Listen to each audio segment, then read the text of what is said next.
মানে কি বলবো, আমার কাছে কোনো ভাষা নেই। আলহামদুলিল্লাহ, আল্লাহ পাক এত সুন্দর দুনিয়া সৃষ্টি করছে। তো পাহাড়গুলো অনেক ছোট ছোট লাগছে। পাহাড়গুলো কাছ থেকে দেখলে অনেক বিশাল মনে হয়। তো আমরা সিলেট চলে আসলাম বলগেটের সিলেকশন নিতে। তো আজকের ভিউটা আমার কাছে খুবই ভালো লাগছে। তো মানে এত অসাধারণ একটা ভিউ, যেটা না বললেই নয়।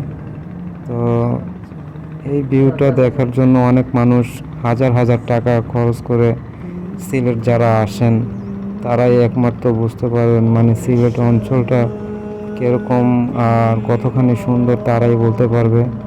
তো আল্লাহর কাছে লাখ লাখ শুক্রিয়া, এমন একটা দিনে আল্লাহ পাক এত সুন্দর একটা ভিউ দিছে। তো সবাই ভালো থাকবেন, সুস্থ থাকবেন। আল্লাহ হাফেজ।